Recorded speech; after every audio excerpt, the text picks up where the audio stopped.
ಪಿತೃದೇವತಾಭ್ಯೋ ನಮಃ ನಿತ್ಯಭಕ್ತಿ ಕಾರ್ಯಕ್ರಮಕ್ಕೆ ಸುಸ್ವಾಗತವನ್ನು ಕೋರ್ತಾ ಪಿತೃಪಕ್ಷ ಈ ಪಕ್ಷ ಅಂತ ಕೇಳಿದ ತಕ್ಷಣ ಪ್ರತಿಯೊಬ್ಬರ ಮನಸ್ಸು ಜಾಗೃತಿ ಆಗುತ್ತೆ.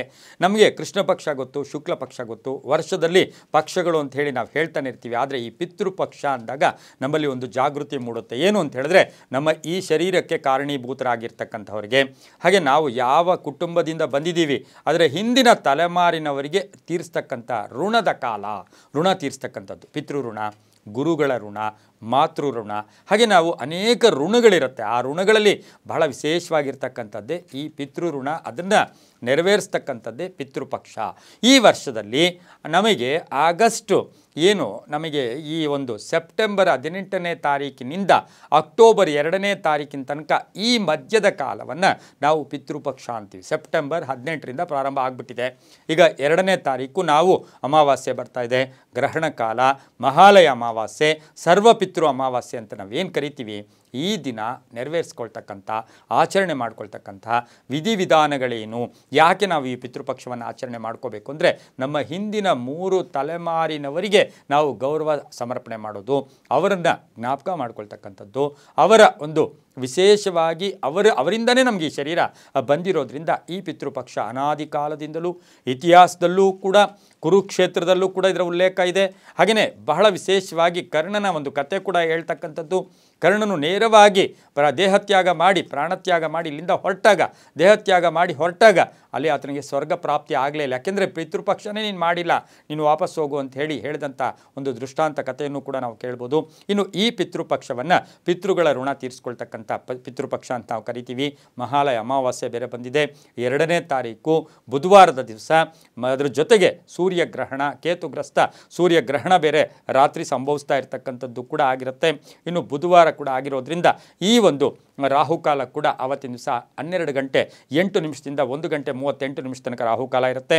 ವರ್ಷಕ್ಕೊಮ್ಮೆ ಬರ್ತಕ್ಕಂಥ ಈ ಪಿತೃಪಕ್ಷದಲ್ಲಿ ಕೈಲಾದಷ್ಟು ನೀವು ಏನೇನು ಮನಸ್ಸಿಗೆ ತೃಪ್ತಿ ಸಿಗುತ್ತೆ ಎಲ್ಲವನ್ನ ಭಕ್ಷ್ಯ ಭೋಜ್ಯಗಳನ್ನು ಮಾಡಿ ಅದನ್ನು ಅರ್ಪಣೆ ಮಾಡ್ಬೋದು, ತರ್ಪಣಗಳನ್ನು ಕೊಡ್ಬೋದು, ಸ್ನಾನ ಮಾಡ್ತಕ್ಕಂಥದ್ದು. ಬೆಳಗಿನ ನಾವು ಪುಣ್ಯ ಸ್ನಾನ ಅಂತ ಕರಿತೀವಿ. ಆ ಸ್ನಾನ ಮಾಡಿ ಒಂದು ಉಡುಪು, ಹೊಸ ಉಡುಪು ಆಗ್ಬೋದು, ಮನೆಯಲ್ಲಿ ಯಾವುದೋ ಒಂದು ಶುದ್ಧವಾದ ಉಡುಪನ್ನು ಹಾಕ್ಕೊಂಡು ಒಂದು ಫೋಟೋ, ನಮ್ಮ ಪಿತೃಗಳ ನಮಗೆ ನೆನಪಿರ್ತಕ್ಕಂಥವರು, ನಮಗೆ ಗೊತ್ತಿಲ್ಲ ನಮ್ಮ ತಾತ ಅವ್ರ ಫೋಟೋ ಇದೆ, ಅವ್ರದ್ದಿದೆ, ಇಂದಿದೆ, ಯಾರದೇ ಇರಲಿ ಆ ಫೋಟೋವನ್ನು ದಕ್ಷಿಣಾಭಿಮುಖವಾಗಿ ಇಟ್ಟು ಆ ಒಂದು ಫೋಟೋವಿನ ಮುಂದೆ ಸಾಂಬ್ರಾಣಿಯನ್ನು ಹಾಕ್ತಕ್ಕಂಥದ್ದು, ಧೂಪವನ್ನು ಹಾಕ್ತಕ್ಕಂಥದ್ದು, ಅವರನ್ನು ನೆನೆಸ್ಕೊಂಡು ಅವರಿಗೆ ಮಾಡಿರ್ತಕ್ಕಂಥ ತಿಂಡಿಗಳು, ಸಿಹಿ ಪದಾರ್ಥ ನೀವೇನೇನಾದರೂ ಅವ್ರಿಗೆ ಅರ್ಪಣೆ ಮಾಡೋ ಜೊತೆಗೆ ಎಳ್ಳಿನ ನೀರನ್ನು ಅಲ್ಲಿ ಅರ್ಪಣೆ ಮಾಡ್ತಕ್ಕಂಥದ್ದು. ಎಳ್ಳಿನ ನೀರನ್ನು ಅಲ್ಲಿ ಅರ್ಪಣೆ ಮಾಡಿದ್ದೆ ಆದರೆ ಇದರಿಂದ ಏನಾಗುತ್ತೆ, ಅವರ ಮನಸ್ಸಿಗೆ ತೃಪ್ತಿ ಆಗುತ್ತೆ.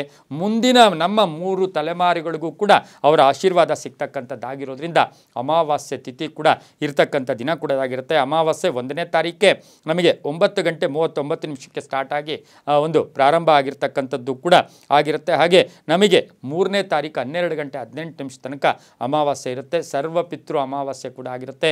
ಸರ್ವರು ಆಚರಣೆ ಮಾಡಿಕೊಳ್ಳೇಬೇಕು. ವಿದೇಶದಲ್ಲಿರ್ತಕ್ಕಂಥವರು ಸ್ಮರಣೆ ಮಾತ್ರದಿಂದ ಅಲ್ಲಿ ಸಾಕ್ಷಾತ್ ಸ್ವಲ್ಪ ನೀರನ್ನು ನಾವು ಅವರಿಗೆ ಏನು ತರ್ಪಣ ಕೊಟ್ಟಿದ್ದೆ ಆದರೆ ತುಂಬಾ ಒಳ್ಳೆಯದಾಗ್ತಕ್ಕಂಥ ಯೋಗ ದಾನಗಳು ಮಾಡೋದ್ರಿಂದ, ಅನ್ನದಾನ ಮಾಡೋದ್ರಿಂದ ಬಹಳಷ್ಟು ಒಳ್ಳೆಯದಾಗುತ್ತೆ. ಈ ರೀತಿಯ ಬಹಳ ವಿಶೇಷವಾದ ಮಹತ್ವ ಇರ್ತಕ್ಕಂಥದ್ದೇ ಪಿತೃಪಕ್ಷ. ನಮಗೆ ಸ್ವರ್ಗಲೋಕ ಗೊತ್ತು, ಹಾಗೆ ಭೂಮಿ ಗೊತ್ತು. ಈ ಸ್ವರ್ಗಲೋಕ ಮತ್ತು ಭೂಮಿಯ ಮಧ್ಯೆ ಒಂದು ಲೋಕ ಇದೆ, ಅದನ್ನೇ ನಾವು ಪಿತೃಲೋಕ ಅಂತೀವಿ. ಅದನ್ನು ಯಮಧರ್ಮರಾಜ ನಿರ್ವಹಣೆ ಮಾಡ್ತಾ ಇದ್ದಾನೆ. ಯಾರು ಪಿತೃಪಕ್ಷಗಳು ಮಾಡೋದಿಲ್ವೋ ಅವರಿಗೆ ಎಲ್ಲೋ ಒಂದು ಕಡೆ ವರ್ಷ ಪೂರ್ತಿ ಕಷ್ಟಗಳಿರ್ಬೋದು, ದುರಂತಗಳಿರ್ಬೋದು, ನವಗ್ರಹ ಕಾಟಗಳಿರ್ಬೋದು, ಪ್ರತಿಯೊಂದು ಕೂಡ ಪದೇ ಪದೇ ಬರ್ತಾ ಇರುತ್ತೆ. ಹಾಗಾಗಿ ನಮ್ಮ ಬೆನ್ನ ಹಿಂದೆ ಇರ್ತಕ್ಕಂಥ ಪಿತೃಗಳನ್ನು ಸ್ಮರಿಸೋಣ.